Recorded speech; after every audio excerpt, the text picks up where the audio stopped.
Yeah. Holocrons glow, wisdom of the old school. Sith lords rise, playing by no rule. Mandalore's mask, war drums they pound. Jedi lost in shadows, no peace to be found. A more civilized age, where legends were born. Sabers clashing bright through the galactic storm. From the core to the rim, where the tales engage. In the echoes of time, a more civilized age. Thrawn's blue skin, mind sharper than blades. Art deciphered, spotted Jizz invade. Mara Jade with a vengeance so cold. Turned from the emperor, her own past she strode. A more civilized age, where legends were born. Sabers clashing bright through the galactic storm. From the core to the rim, where the tales engage. In the echoes of time, a more civilized age. Rakatan ruins, tech older than dreams. Force flows deep in the galaxy streams. Lost tribes rise, the Sith reclaim their might. The balance wavers in the endless fight. Yushan Vong, invaders from the void. Biotech horrors, whole worlds destroyed. Anakin Solo, a hero to the grave. Sacrificed it all, the galaxy he'd save.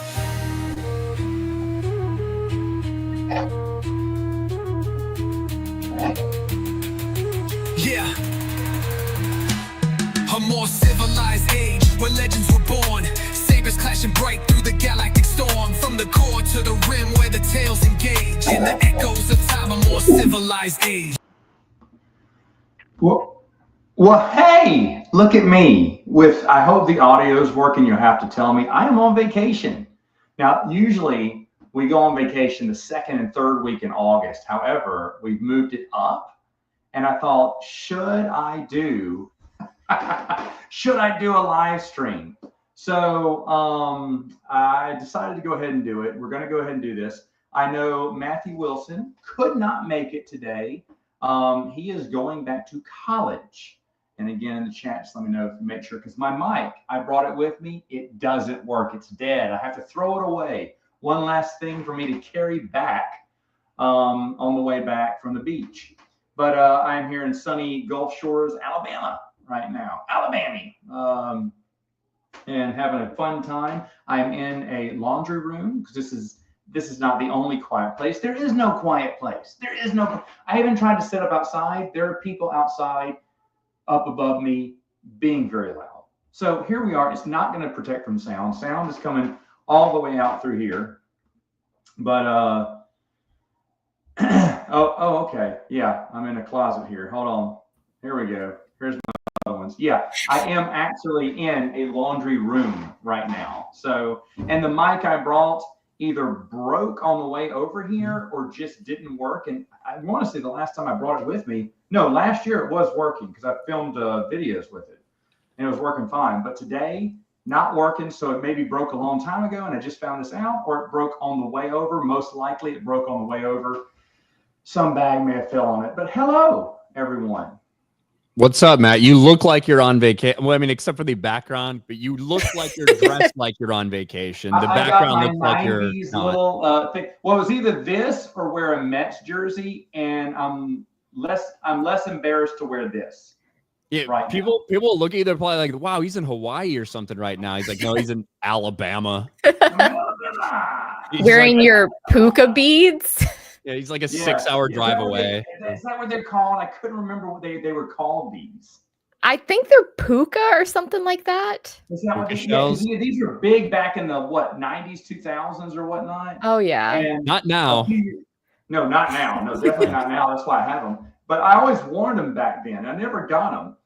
And I told this to my wife like 6 or something years ago, and they still sell these at every beach place, right?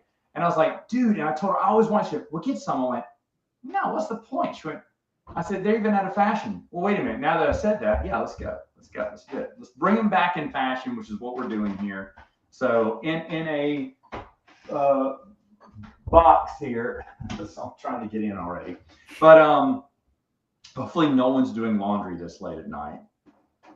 But anyway, so have some time. But you know what? I said we're gonna go ahead. Do it live. Let's go. Not going to hold back. Got a lot of topics here. Welcome, everyone. Welcome. I'm making puka shells great again, cool again, whatnot. Trying to. Yeah, but did you hear me? Matthew Wilson is enrolling back in school, college, no doubt. Wow. Anything Yes. to not come on this stream. Anything that, but he has orientation tonight. I just spoke to him either yesterday or this morning. I can't remember. When you're on vacation, no, it was yesterday. And he told me he couldn't make it. So, but he will be at Legends Con, so we'll hopefully see him there live, where we're doing this live next time. Anyway, a few things I want to start off with. Got a lot of topics here. I want to start with some softballs here real quick.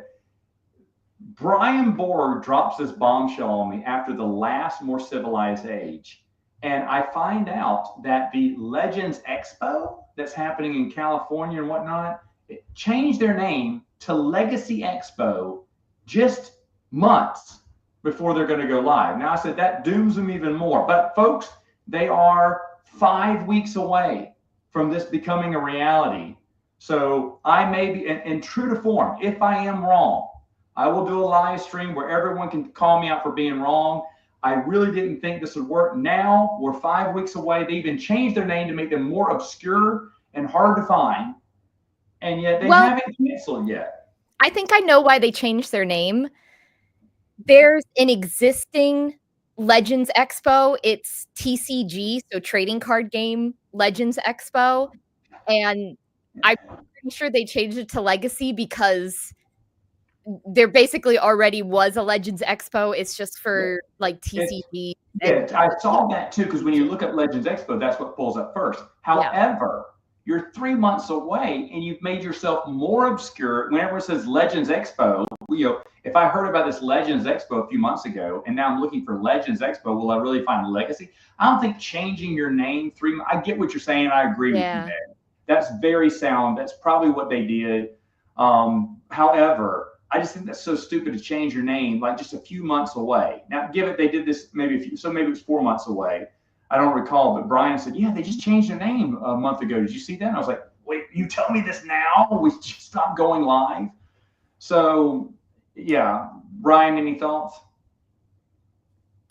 I'm not going, so it's not really going to affect that. But there's part of me that still, even 11 years later, truly despises the word legends. Yeah. Kind of just in general. It doesn't have exactly the same bite as it did 11 years ago because it was so insulting. But I get it. And look, we were talking about Legends Con for a while, blah, blah, blah. I really hate the name Legends, period. Yeah. I don't think that's why they did it. Well, and I've said this before. I was doing a donation drive with Twin Sounds Foundation at a local school in my town. And we were trying to, Brian we'd already done a donation for the school. And during the pandemic, they were just having trouble getting into schools, period. I said, I think I can get into mine. So I called them back up. They said, sure, you can come in. It's fine. And so we said, well, what books do you have? So I went there, wrote down the books we had, and we just filled in the gaps. Like Brian told me it was the first time he had ever physically ordered another copy of Crystal Star, and all the books that weren't as good. But anyway, so when I got there, of course, they're not in chronological order. So of course I have to start putting them in chronological order. I take all the books off the shelf. I'm rearranging them in their school library. And a kid comes in to talk to me, and he's like, hey, yeah, you were here a few years ago. I said, yeah, I was. He said, yeah. He said, so I read some of these. They're really good. He said, I read some other ones. They weren't that good. And I went, well, which ones were those? Because I'm ready to say, well, Crystal Star, whatever else you'd say. And he said, he was talking about new canon books, like books I never heard. I said, oh. I said, well, that's a different storyline. I said, if they have the Legends banner on, they're from the old storyline, and most of them are good. Not all of them. He goes, oh, okay. So if I see the Legends banner, that means it's the good story. Yeah. Yeah, it's the seal of excellence. I don't like the name. I agree with you, Ryan, but it's the seal of excellence to have that banner up there. It kind of like that. That's the thing. Like, I don't like the name. However, every new book that will ever be produced will have that on it. You know what I mean? From now until the end of time. And it's one thing to tell, go hunt for this and go buy this on eBay and go through your thrift store. But if people are trying to get into it, that's a big like bar to cross to expect somebody to get into that storyline that way. Plus, now if you say you should read the Thrawn trilogy, do you mean the original Thrawn trilogy, or the second Tron trilogy, or the the third Tron one. prequel trilogy? Yeah. Well, my buddy even started reading Timothy Zahn. He only reads Timothy Zahn's books, and as he was reading them, he discovered that he said, "Well, some of the new stuff is really." I said, "No, that's from the new canon." He even thought the story was a little bit different, a little bit off, and he didn't like it. And again, this guy doesn't know that. He just knows I like Star Wars, so he didn't know that there was a new canon, old canon. But I found this, different opinion of Star Wars books, in line with mine, without even knowing the story behind it. Was interesting. Either way, though, so Legacy Expo, if it does happen in the next 5 weeks, which now I'm thinking if they have it canceled by now, it may go. And I'm not wanting it to cancel. I'm fine. I just, we'll see. So if it makes it, great. Maybe we'll have someone on from the Legends Con meetup we can talk to, or maybe the month after that, we can have someone on and they can tell us all about the Legacy Expo. Maybe we can do that. But anyway, moving on. My brother sent me this a couple of months ago, probably earlier this year, and I've kept forgetting to bring it up. But have you heard the news? They made a change in the new canon from something from the old canon. Jizz music is no more. It is now called Jats music. So Jizz to Jats. Or should we even false? Yeah, Meg, what do you think? Well, I mean, Jizz was a very unfortunate name, but Jats isn't any better. Yeah, Jats sounds dirty too. Sounds real bad. Look, it's called Jizz. All right, it's Jizz music. That's what it is. Yeah. We should change the name. What they did, of course, they took away the A, put in another vowel. But if they did the G's, it sounds like G's. Jews doesn't sound good. Everything else, Joes, no. Yeah, you're right. If they called it Jews, people would be mad at that. Like they're all going to be mad about something, right? Yeah. And look, I get it. Jizz is like a rather unfortunate name in the grand scheme of things. But I don't know, Matt. You're old. I wasn't alive. I was not alive in 1977. I don't know if Jizz refers to the same thing. Like if people use that as a colloquial term. No, I don't think so. I do know that Akbar was playing it when he had Winter over. I'm sure. I heard Winter was always in the mood for some Jizz when she was around Akbar. Okay, so, and then Jizz Whalers. If you don't know this, folks, you can read the Mos Eisley, Tales from Mos Eisley. It was an unfortunate name that at the time didn't mean what it meant now. But what else could you call this? Like, I thought the same thing. I thought Jazz. Jazz doesn't sound right either. No. Everything. So what would you call this music? What would you call what's his name? Fergan. Fergan. I've never listened to the starts with a audiobooks. D. Yeah, but I've never listened to the audiobooks. I don't know how it's pronounced. I listened to it and I don't remember it. Okay, so what would you call his music? I like that they try to give it a name. Yeah. So what would you call it? Would you call it? I don't know. There's an RPG from West End Games that talked about the music from Star Wars, meaning rock bands and stuff like that. But they never really named their music. I don't believe they did. I'll have to go back and see when I start reviewing the RPG books. But I remember it was in one of the chapters of one of West End Games' many source books. And I found it so interesting. I said, yeah, the guy listened to some music, but I don't remember if they ever said Jizz in it. And I think they were talking about rock bands mainly, or big orchestra, space orchestra bands or whatnot. But I don't think they gave names. One of the Barbara Hambly books talked about like some sort of music genre or like a band. Yeah, or something. No. She had a short story in one of the Star Wars it wasn't the Insider. I think it was the Gamer, maybe, where it was the group of the music band that was secretly working for the rebels. And when they that was Kathy Tyers. That was Rebel Base. Oh, never mind. Yeah. You're right. Mm. You're right. I'm thinking Kathy Tyers now. Yeah. Yeah. So no more Jizz whalers and figuring Dan. You know, but I don't know how you pronounce it. So yeah. I think it's Dan. I'm trying to get to Wikipedia. But I don't know what else you would call it is the thing. So we have some suggestions going on here. Jizz, maybe. I don't know.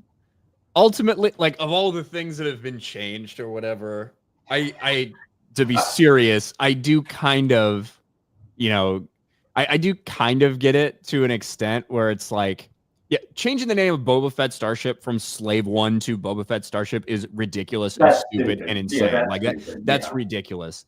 Now, Jats was in pre-2014. It was mentioned in different Star Wars adventure journals, and then is also mentioned in Crucible and Darth Plagueis. Then I stand corrected. Then I did not realize that. Wow. It says, Jats was a genre music popular in the Galactic Republic. By the time of the Clone Wars, Jats was considered turgid and outdated compared to the more modern genre of leap jump. Hold on, though. Is that Wikipedia? That is Wikipedia. Yeah, Wikipedia. No, it was changed post. I don't think it was in any of the. I think back in the day it was just called Jizz and Bantam, and then they stopped talking about it in the. Oh gosh. United Spaces Alliance says it after Bantam Del Rey era. United Spaces Alliance said it originated with West End, like Jats. So that would go back even further. Yeah, if it's West End, that makes sense for the Star Wars Adventure Journal. And it's been a while since I've read West End Games stuff. I am going to be reviewing those next, so I can't wait to look over that and find the word Jats. Like, I was right. Like, Planet of Twilight had a genre of music called Sparkle Bop. That's what I'm talking about. What is that pop? Is pop Sparkle Bop? Sounds like it. Yeah, probably. That sounds like it would be. Simplistic 3-chord structures, repetitive riffs or hooks, and lightweight lyrics. I remember Fist of Ion talked about a sport like boxing. It was like shock.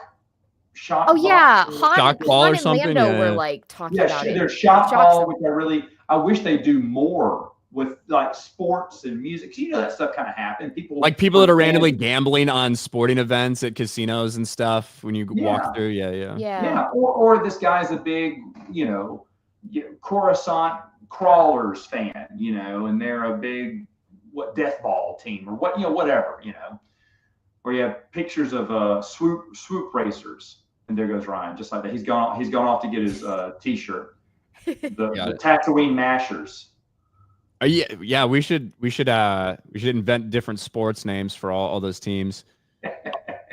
Ultimately, that's one of those things where the Slave One element is like the dumbest change possible. I agree. For something like Jizz, which is kind of inconsequential, if 30 years later it becomes a colloquial term for something that maybe you don't want, especially for like young adults to read, maybe you consider changing it up a little bit. I have no idea. That's one of the things that genuinely I can't get all that upset about. But right, yeah, no, agreed. All right, so there you go. Jizz to Jats, done. Now, just a little warm up with those two. Throwing some softballs. We're going to get into our two main topics. One, Meg, which we did. You gave me your answers, but we did not get to the topic. So now you get to talk about them live here. And today's one of our main topics here is it worth reading? There's a little super sticker. Thank you, Laura. Thank you. Hope you're doing well. There's blob racing. Someone mentioned blob. I love blob racing. I'm sure you do. It's in your favorite trilogy. It's great too. They're going through like shredders and like a cheese grate or something and coming back together. I can see the whole thing going down. Bro, the fact that it was part of a storyline, we think this guy might be force sensitive. Yeah. because he's betting on these blobs that always win, but in reality, someone was just cheating. I thought it was great. I thought it was great. It's great.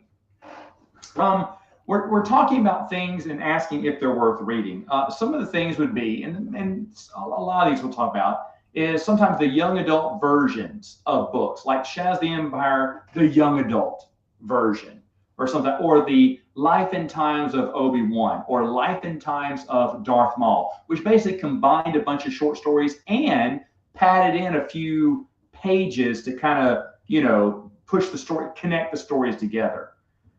Both of them were quoted as the Life and Times were both quoted by being written by Ryder Wenham. That's because they collected a bunch of Ryder Wenham stories, short stories. However, Ryder did not write nor approve those novels, nor get paid for those.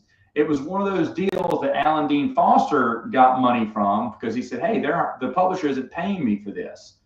But Ryder, unfortunately, wasn't a big name like Alan Dean Foster, and he and other writers have gotten pushed under the way. A long time ago, folks, I was going to have Ryder on here. If you don't know, Ryder watches my channel, and I'll talk to him via email a lot.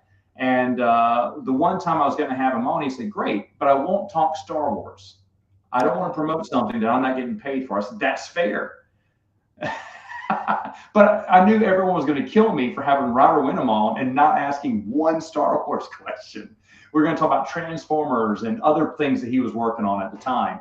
But because he had told me that, because I was going to go buy those two books, because those are on my list to pick up, not because it was new stuff, but they did have like one page of a young Darth Maul with a memory of Palpatine, in the Life and Times of Darth Maul, or one page to kind of segue in between the adventures.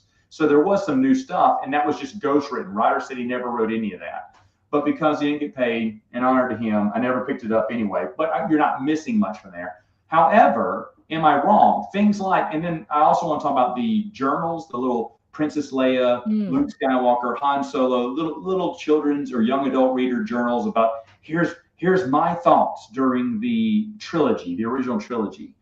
First off, have you read any of these, the ones I mentioned? And secondly, what do you think about them, and are they worth reading or not?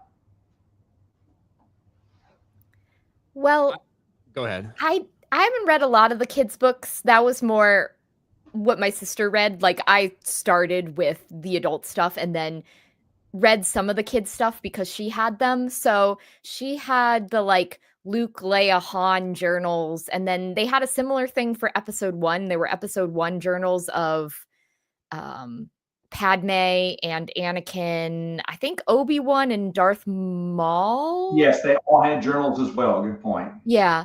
And I mean, I feel like I enjoyed reading them, but I didn't feel like they were really ones that I would heavily recommend to people, like the Jude Watson novels, because I feel like the Padme journal, I felt like it filled in some gaps of understanding her character in episode 1, but especially with the fact that they're not in print anymore, I don't think you need to run out and I don't think they're that expensive either. But what did they reveal in her journal? Like, hey, this 9-year-old's kind of cute.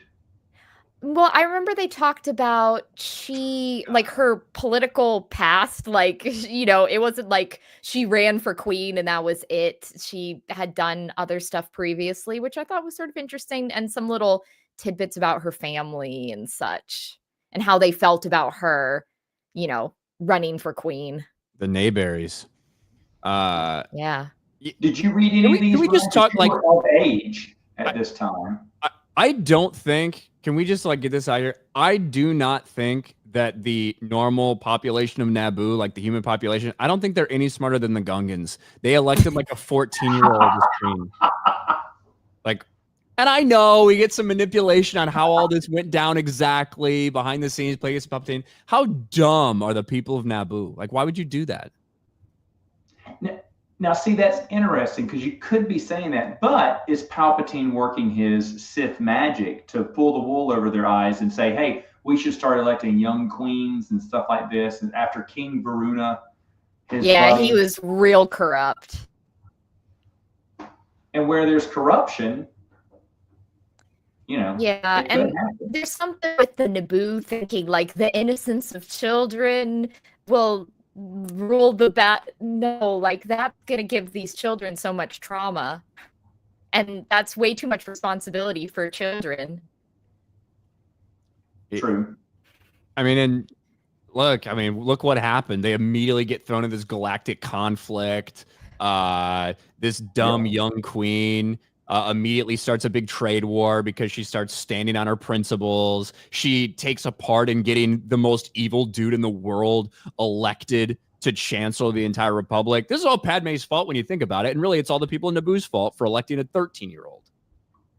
No, I don't blame it, but that's actually a good insight, because it could be that Palpatine was setting us up to be just a puppet, queen that he could control, and it was a stepping stone. Obviously, this was a stepping stone to get into the Senate, to get to be chancellor, and all this stuff. So yeah, that makes sense to me.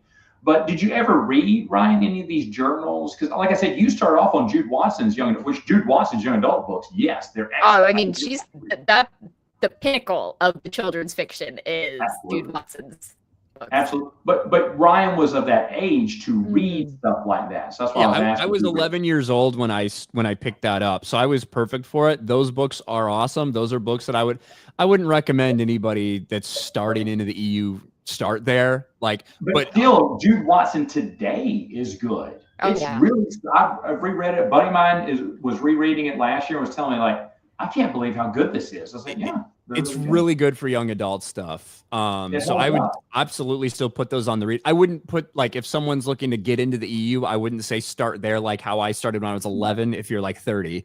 But I would 100% say after you've read a bunch, go back and read those because they are really good.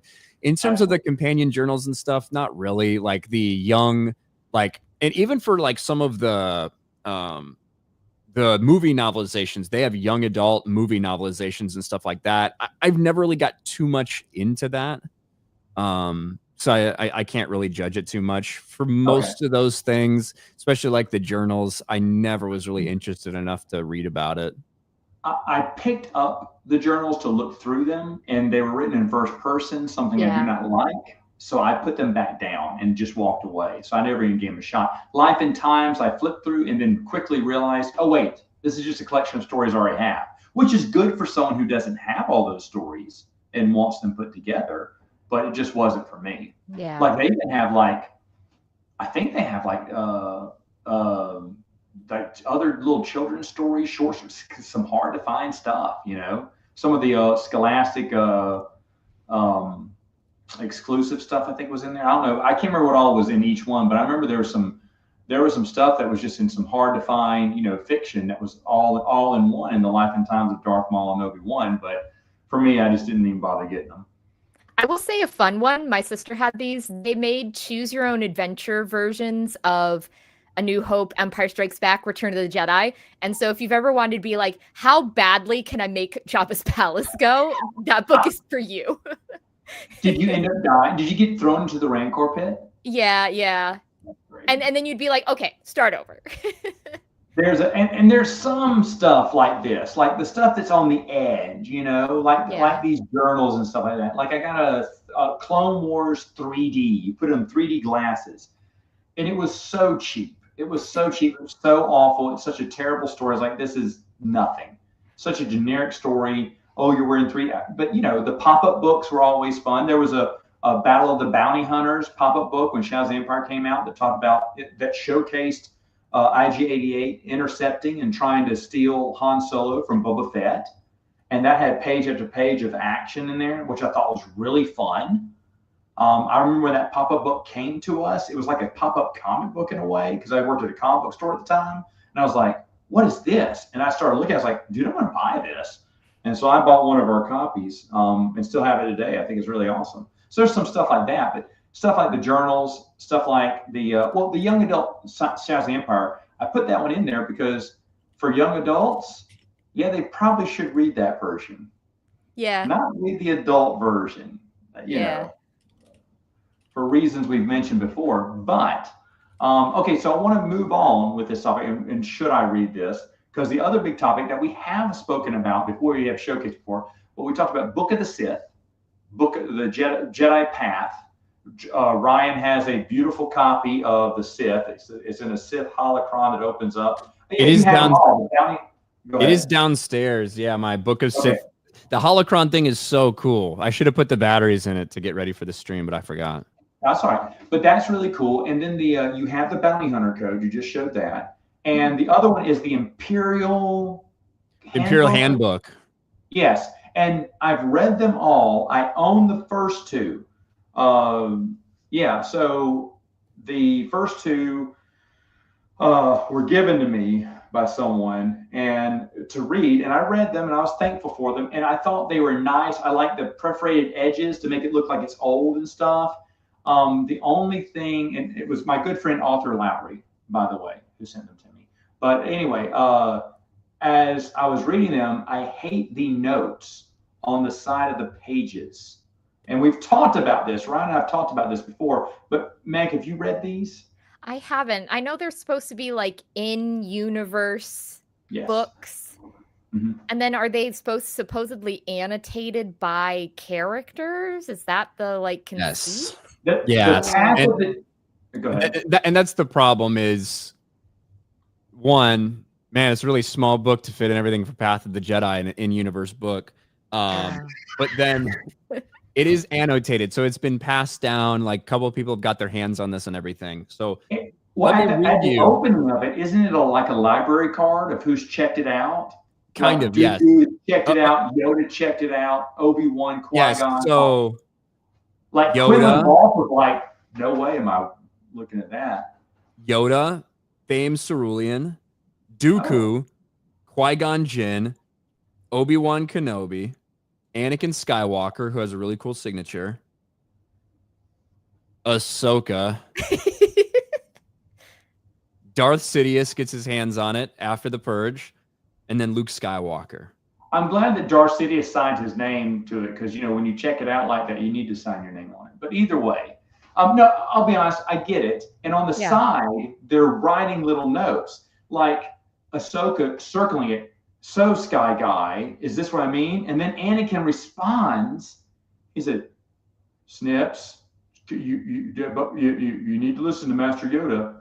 I'm like, why would they do this?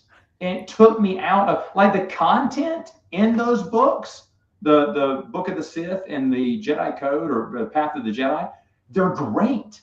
The content's pretty good. That's pretty cool. It's good. It goes over, you know, classifications of Jedi and lightsaber forms and you know all of that stuff and the code.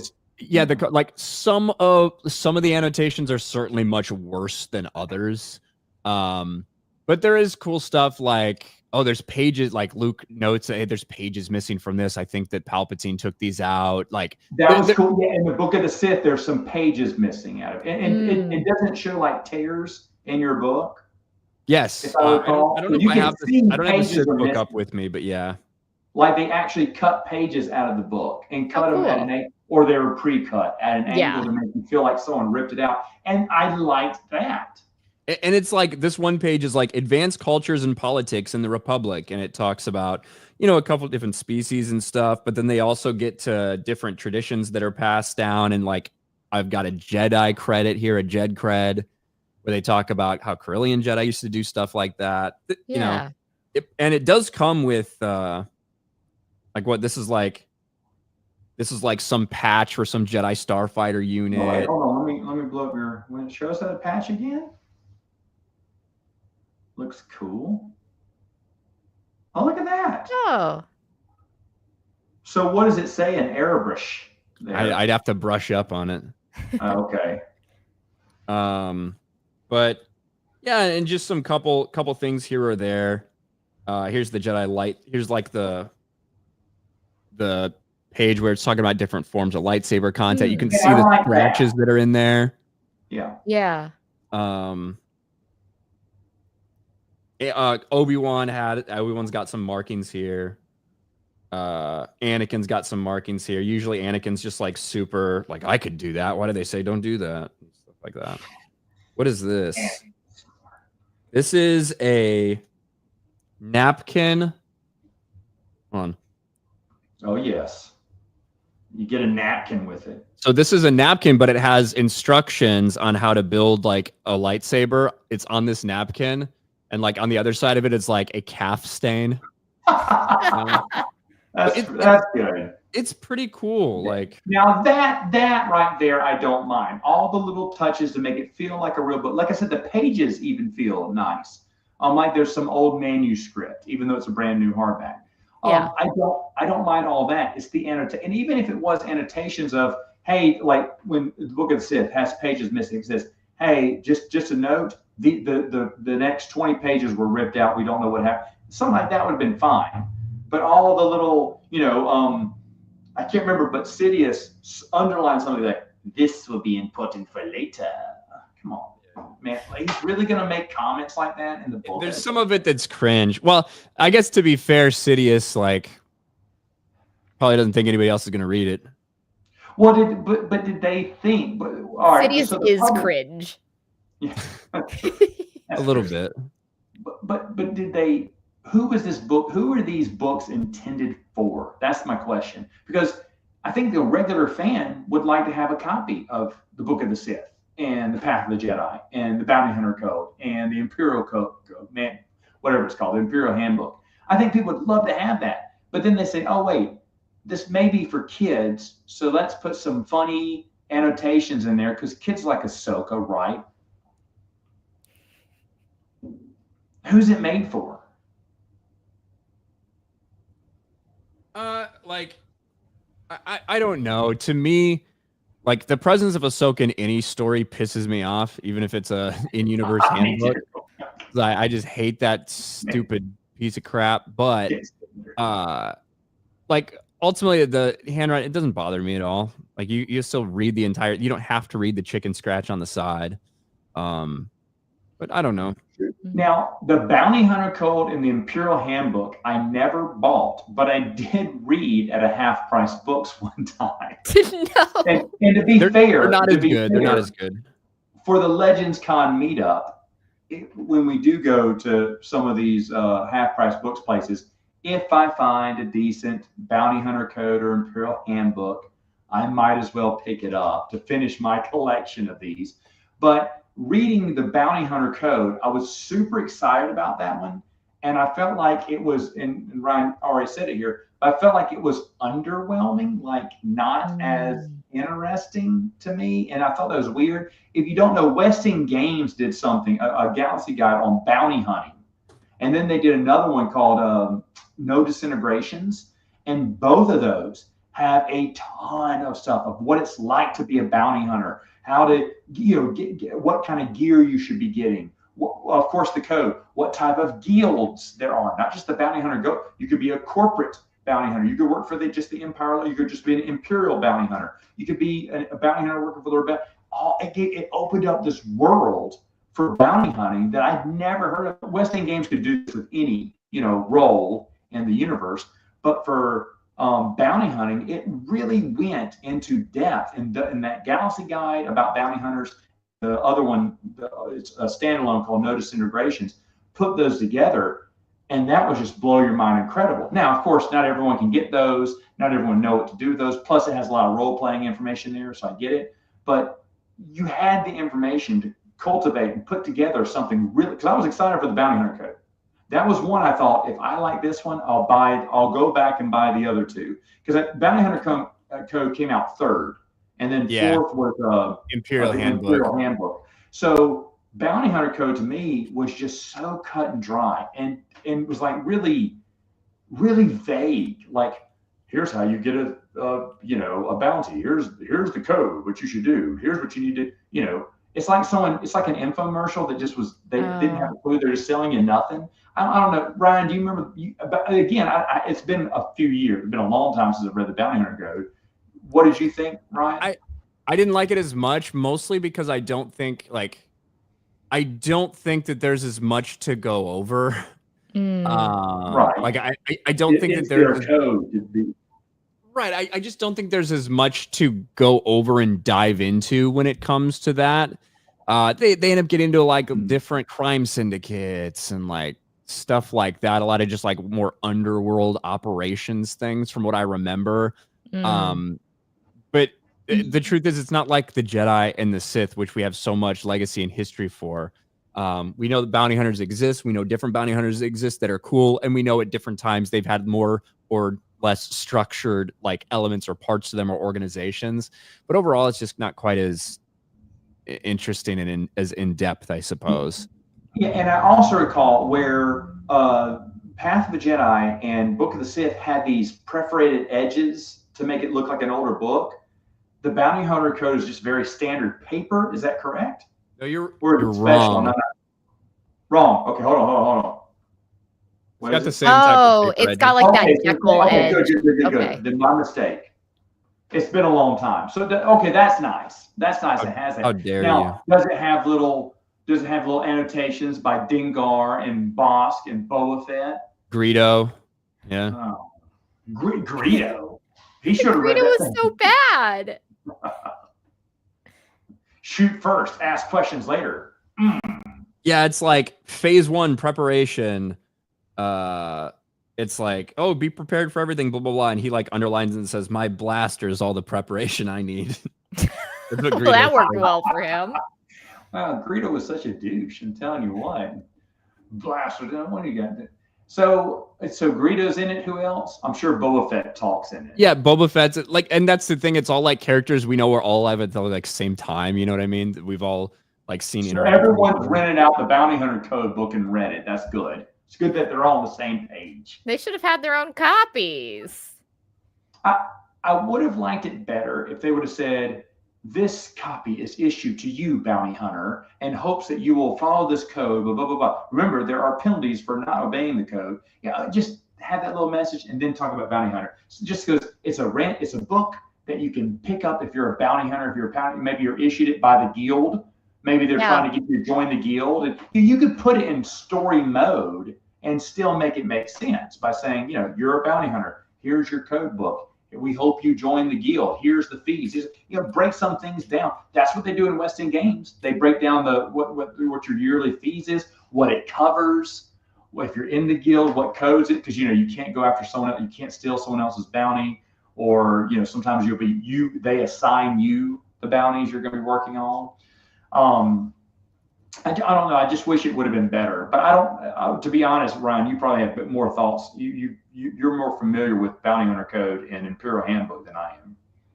I have the Imperial Handbook. I don't think I've ever read it. The Bounty Hunter one was like, I really liked Jedi and Sith. I thought those were cool. I thought they were interesting, that they were unique. The machines that they came in, because I think Bounty Hunter and Imperial Handbook released without the corresponding like machine that it came inside. The Jedi Code, it like you press something, it opened up this way and like raised it to a level with a little music. It like appeared and you're like, cool, look at that. It was like in this metal casing. And then for Book of Sith, like it's a big Sith holocron that you press it lights up red and it's like makes a noise, and like the upper thing lifts up and it slides the book out. It looks so sick. The other ones were just books. Yeah, there's music and everything. You showed that to me before. I think it's really awesome. Is that the only one that had a special box with it? Or did Path of the Jedi also have something? Did they have a holocron? No. I just said that, and yes, the Path of the Jedi did come in a metal. I'm trying to. I have a bit here. I know. I'm just repeating myself for no reason. Sorry. No, it's all good. But yeah, the Jedi Path did. It comes in like a metal. It's not real metal, but it's like this enclosed thing, and you press it. The sides open up like that, and then the book raises up. So it's pretty cool. That? I do somewhere. Yeah. Okay. I don't think it's up. That. I have it put away. Oh, okay. It's up in a cabinet or something somewhere. No, I feel like I'm in Hoth. There's a vent that's been blowing in cold air, and since I closed this door, it is absolutely freezing in here now. So, anyway, I did want to talk real quick about the Imperial Handbook. I did read that again in a half-price books one time. Actually, in two different half-price books. They both, I guess, the book had just come out. I thought it was fine. They talk about Imperial procedures and ranks, which I found interesting. Sometimes I think it talked about maneuvers, if I'm not right, or like, space naval maneuvers or whatnot, and stuff like that. I don't recall much else of it, and I do not, for the life of me, know who would have written it. Well, probably Tarkin probably wrote an annotation in it. But who wrote the annotations, Ryan, for the Imperial Handbook? That's the one that I haven't read, so I'm not sure. That's the one you haven't read. Okay, gotcha. Yeah, Tarkin, General Veers. Probably Veers. Piett. I bet Piett's in it. Admiral Piett is in it. So you're right. There could be some in there. But again, that's the one that I remember maybe the least. And that was the one that came out shortly after, I want to say, Disney had bought. They hadn't discontinued the canon yet, but Disney had bought Star Wars by then. And this book got released during that time, during the in-between time. So it's not new canon, but I remember thinking, but again, they've done Imperial stuff before in other source books, especially Westing. There was like the Imperial source book, which is excellent.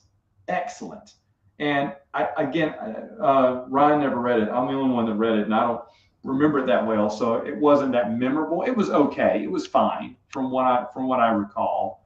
But again, all four of those, I personally do not. Well, I have the first two because author gave them to me, but the other two, like I said, if we go to Half Price Books next month for the meetup, if I see them, I'll probably pick them up just to get them. I don't think they're necessary. However, Ryan may differ when it comes to the first two books. Ryan, would you say, yeah, Path of the Jedi, Book of the Sith, they're worth it?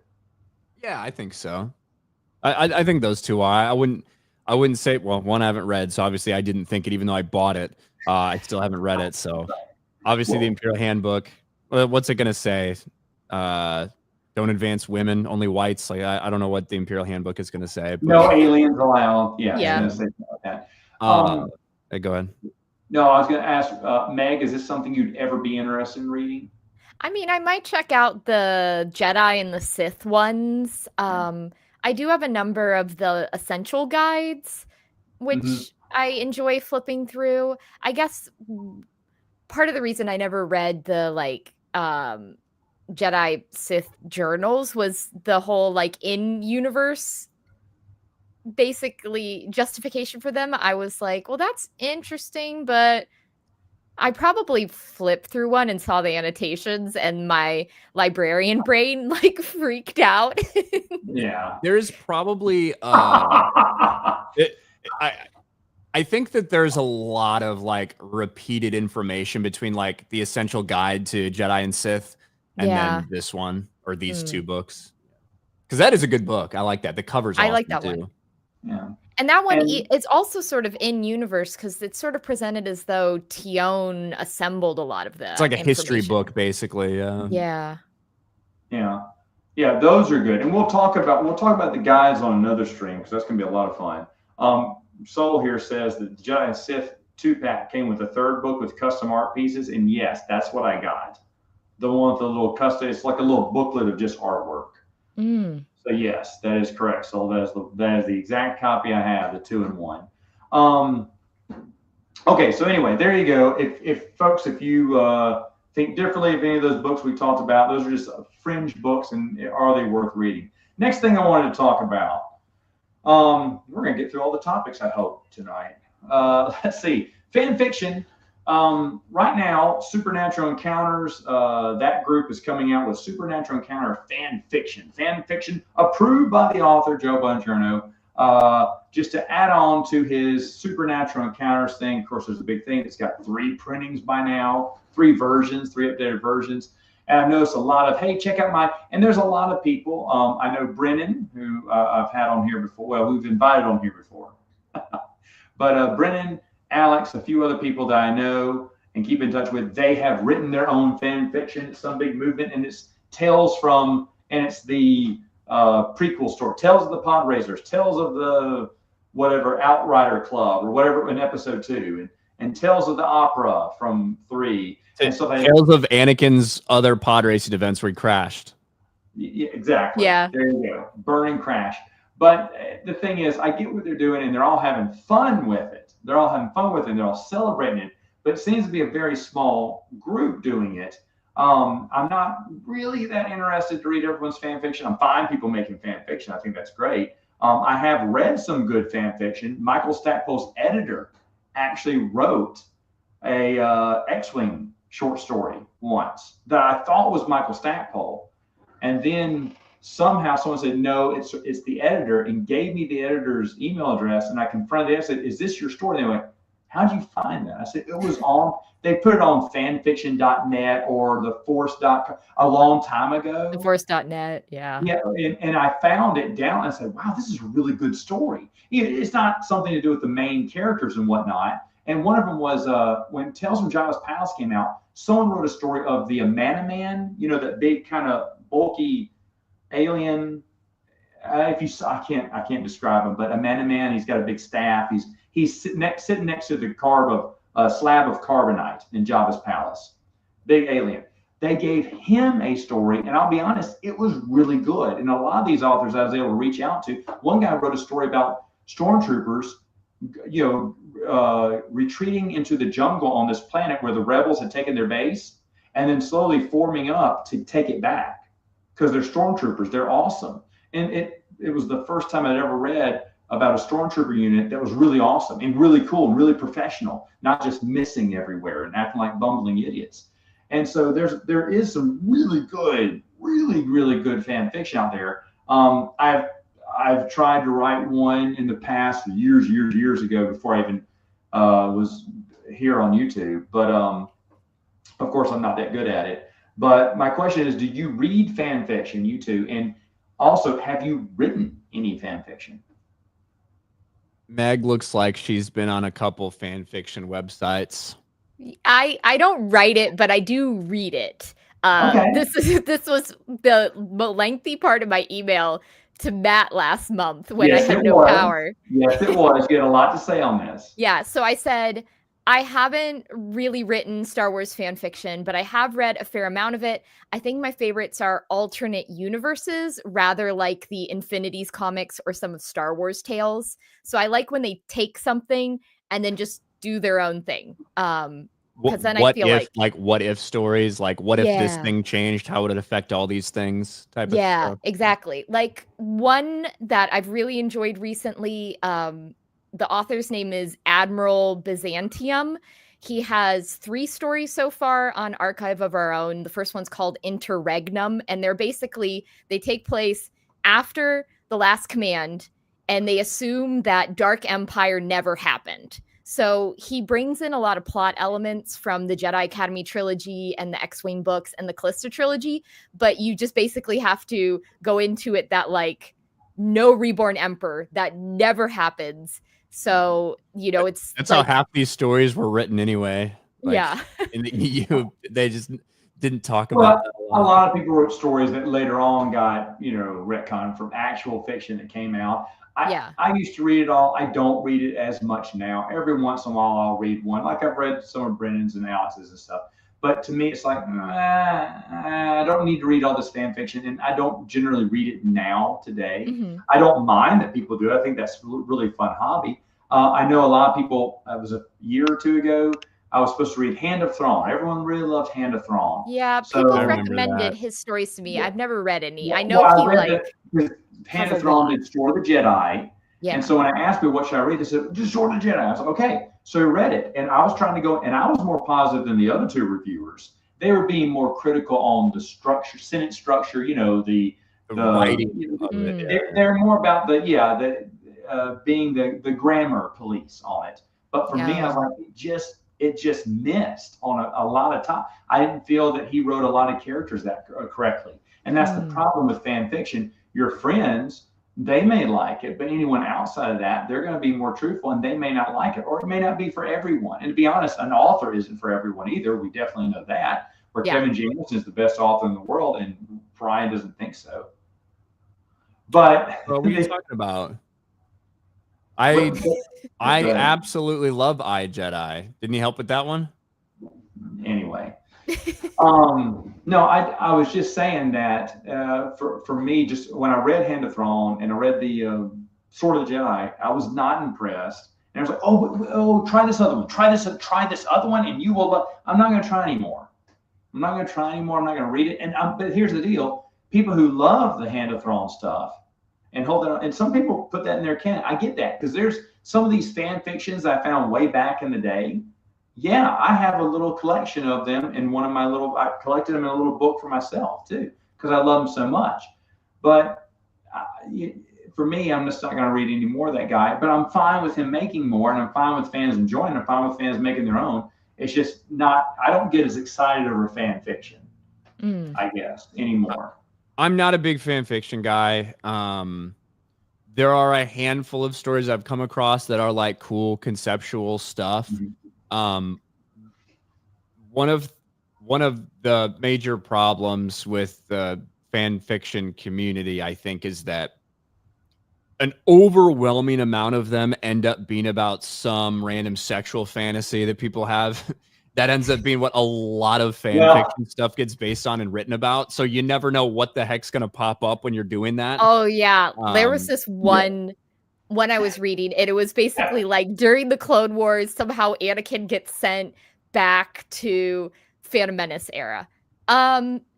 First one was fine. Started the second one, and all of a sudden we have Clone Wars Anakin, Obi-Wan and Padme in some sort of weird threesome, and I was just like, no, absolutely not. Exactly. I'm out. And that is like, that is just a huge part of the entire fan fiction community. You're never like not going to find that.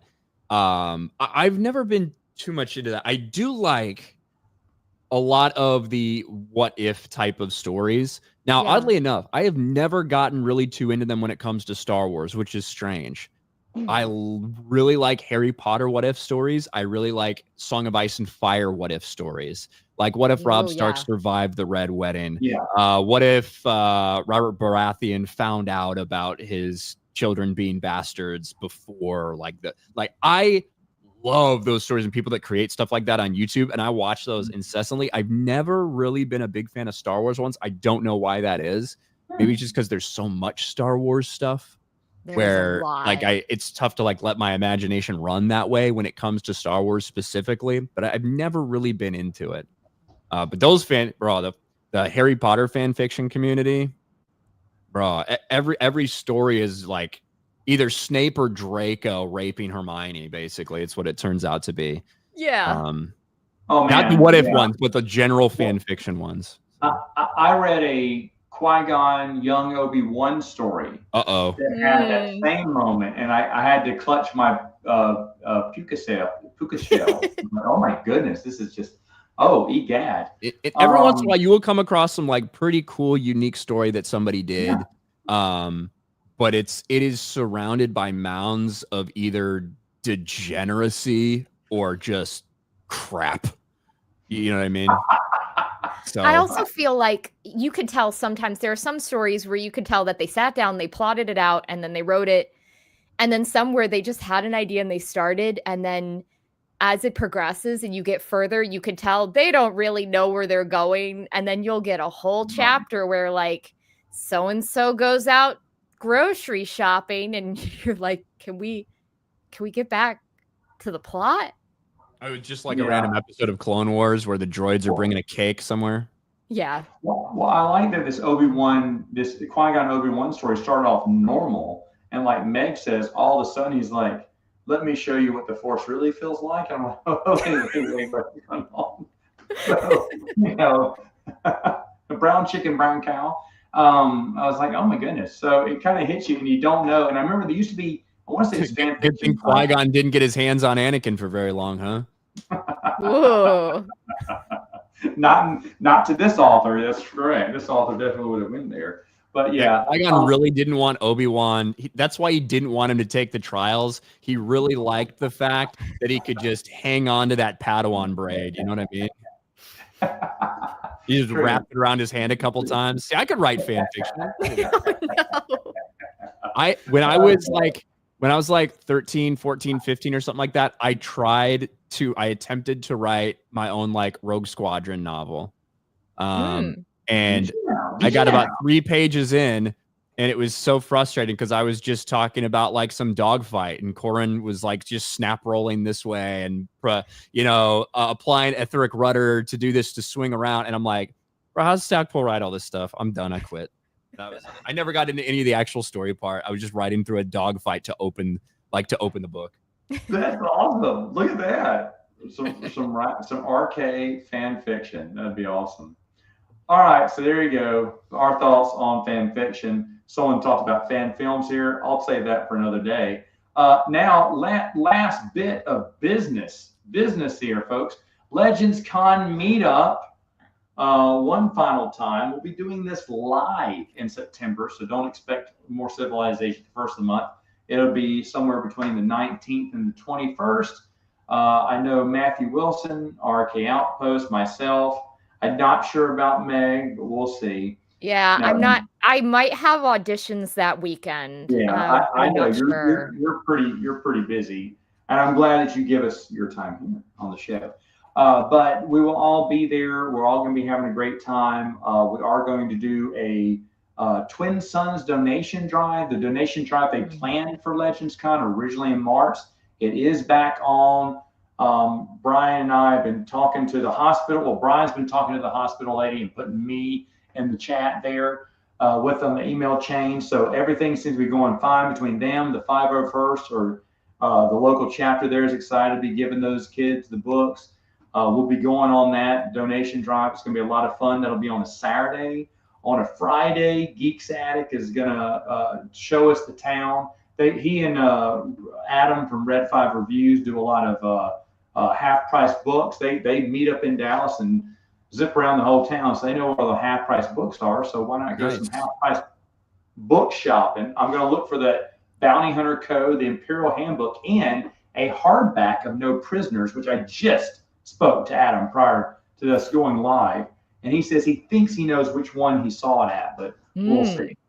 I pay in the private chat, Matt. I put the link in there if you want to put that in the actual chat for people. Yep. Let me copy that. Thank you for coming prepared. Yep. Yeah, we'll see. It should be fun. It's gonna be pretty chill.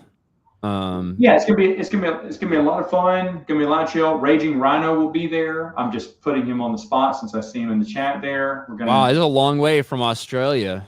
You know what though? We're worth it. We're worth it to him. Well, maybe if Meg was going, but maybe if Meg was going, that's true. It's true. The last minute thing. It's literally like I won't know until the week of. I will say this as well. Also on Sunday, unofficial, but if you're not going home that afternoon, Ryan, Brian, Scott, I Talk Studios is coming in. I was joking with him about coming in. He said he's probably going to be there, which is going to be awesome. We're all going to go to a baseball game too, Rangers Marlins game.